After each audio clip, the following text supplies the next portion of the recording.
Whew, what's going on, guys? Ready for it? It takes a lot of money to fuel a career in music. And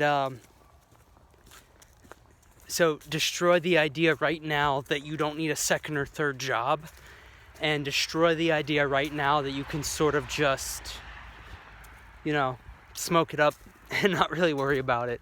I like to reference a band called the Dirty Heads because you can tell, at least in my opinion, that although they sort of branding-wise promote this California reggae, weed, beer, party, chilled-out culture, they're hard workers and they're entrepreneurs, and they're not afraid to get help on their albums and hire writers and producers and anything else that you could maybe think of, possibly mix engineers, mastering engineers, and I think you should be the same.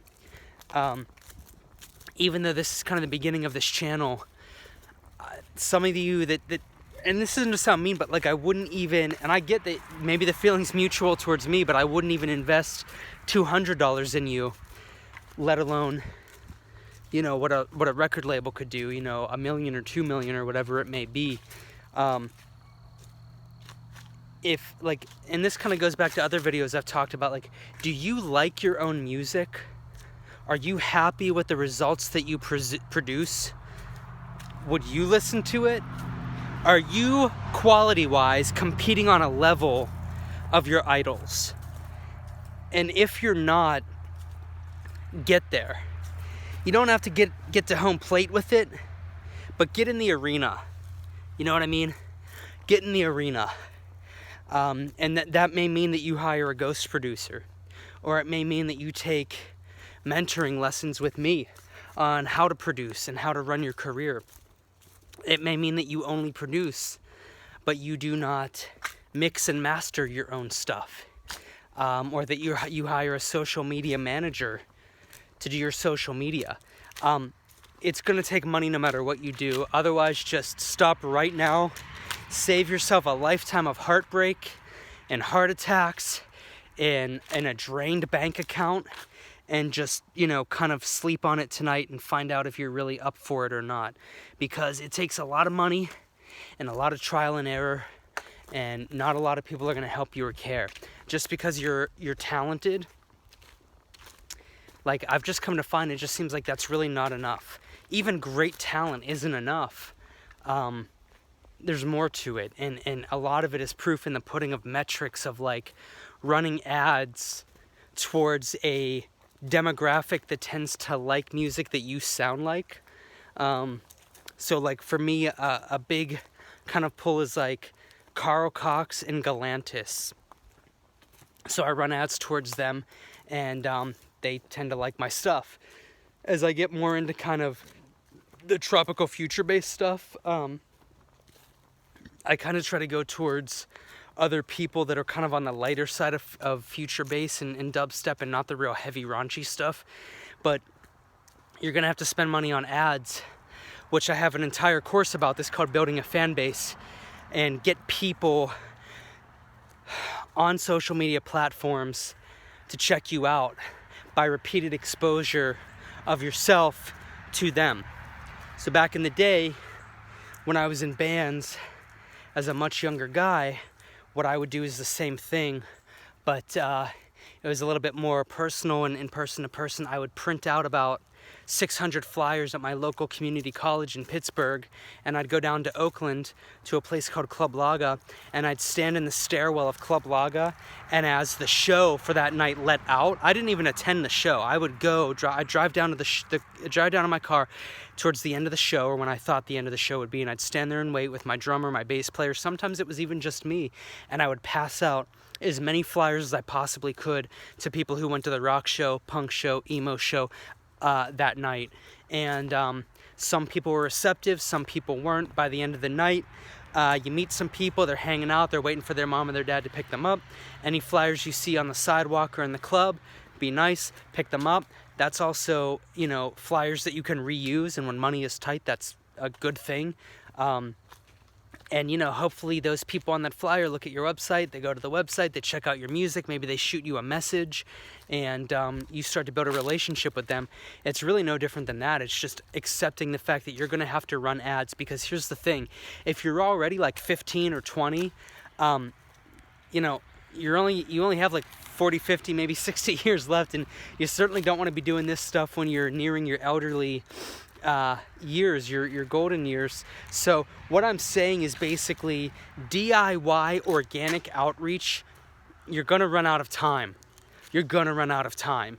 You don't have enough time in your life to go on forums and message boards and one by one pick out people and bank a 15-minute conversation of schmoozing and sneakily sliding links in and hoping that they listen. And then even if they listen, it's not enough. Like, are they going to become a fan? And even if they become a fan, that's not enough. Are they going to follow you and actually interact? And even if they do that, that's not enough. Are they going to become a raving fan that actually streams your music? They genuinely like it because they like it, not because you're their friend, but because they actually like the music. Are they going to buy the t-shirt? Are they going to come see your shows?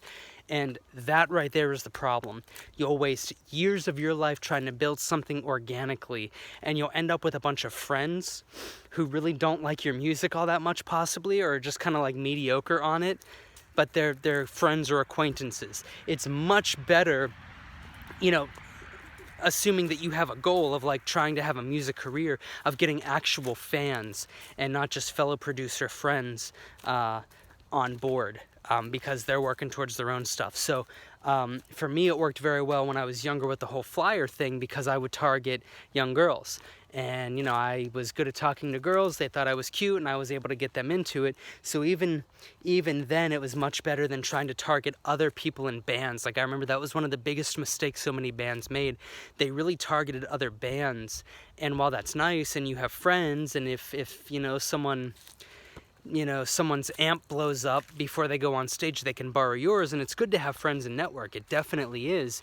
But we always tended to have, you know, more of raving fans that were really down to come to our shows, and it was less of a pity party than other bands, because I targeted actual people who like the music, not people that make the music, people who like the music. So not fellow band members, not fellow DJs and producers, people who are in to electronic dance music, or in that case, rock and roll or punk music, or whatever you want to call it. So find a way to balance all this. I wish I could tell you how. It's different for everybody's situation.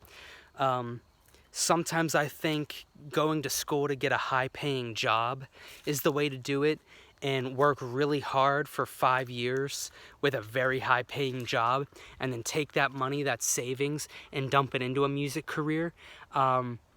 Other times I wonder if that's not so necessary. You just kind of want to work a mediocre job, and sort of that way, I don't know, you earn less, but maybe in some ways you don't have to get into debt with school, and then aside from that, you have time maybe to do music after work. It's very tricky, and it's hard to say for every single person, but it really has to be a combination of everything. Make great music, or pay people to help you make great music. Send out emails with that great music, so network, and then have money to fuel it, because people are not going to whisk you away from being a poor guy or girl that you know, works, you know, at a local shopping place doing retail, to a superstar. They want to see metrics, and they want to see that the market's actually into what you're doing. So you're going to have to just decide for a year or two, I'm going to make music, or get music made, or help getting music made that I believe in. I'm going to show that to the market. I'm going to see what the market does with that. And if they don't respond, that's sort of bad. You know, that's danger. If they don't have some sort of reaction, then, you know, something weird's going on there, and you're going to have to look at that. But then on the flip side, if they do respond to it and they do really like it, then you know you have something, and you'll know that they like it because you have metrics. And what I mean by that, you have data from the ads that you ran on your music that people who tend to like artist X, Y, and Z really like my music. And when you show that to a booking agent or a manager or a record label, then their mood changes towards you. You sending a nice picture and a SoundCloud link is average, that's normal. Everybody does that. Send them a nice picture, a link to your SoundCloud or your Spotify with data on the ads that you ran, because that shows them that people give a damn about you, and that's where your bread and butter will really start to manifest into a whole dinner, if you will. That's a really weird analogy, but I'm trying here, guys. It's been a long day in the studio and I'm exhausted, but I wanted to give you something today. So think about that. You're going to need to make money. You're going to need to push that money towards your music career. You're going to need to run ads to get your music in front of a market. Hopefully it's the right market. You're going to have to test that and see what people who like what respond to your music. And sometimes it's not always as obvious as it seems. Once again, go to my playlist on building a fan base. I show you how to do that. And from there, look at the data. Who's clicking on the ads? Who's clicking all the way through the ad and actually streaming? Who's actually liking and following and buying the t-shirt and messaging you? And like, who are your super fans? And from there, all you have to do is present that to a manager, and as long as the manager's opening their emails and checking you out and seeing the data, they're gonna see dollar signs. And as long as they believe in the project, you know, what more do they need? Look, this works towards this demographic. That demographic already exists, so I could open for X, Y, and Z artist, put me in front of them, and we've got it. We've got something here. So that's a, you know, kind of a very simplified 11-minute way of putting it, but it's something to think about today. So if you've been kind of lazy lately about this, or really kind of spinning your wheels, there's no shame in getting help, but you're gonna have to pay for help. And there's no shame in not getting help and just making it all yourself, but make sure you're as good as you think you are and giving the demographic that you're targeting what they actually want. You know, if what they want is way up here and your skill level is just way down here, they're going to hear it right away and they're not going to be into it. So make sure that you consider that. Maybe you do need to hire a mix engineer or a co-producer, and maybe your ads are targeted towards the wrong people, but these are things to think about, and then take all of that data. So great music in front of the right demographic with awesome data, meaning, you know, people care, they're clicking through to the ad, they're liking, your social media is building, your streams are racking up, and then you show that to a manager and a booking agent. You know, find the right one that really believes in your idea, and you'll be okay. You'll get representation. But I just think nowadays people are less likely to take a chance on someone who really has no data at all. It's just like, well, I make dubstep. So everybody makes dubstep, you know, or whatever the genre would be. So just something to consider. I'm going to go eat dinner and fall on my face because I'm exhausted. I love you guys. I'll catch you later.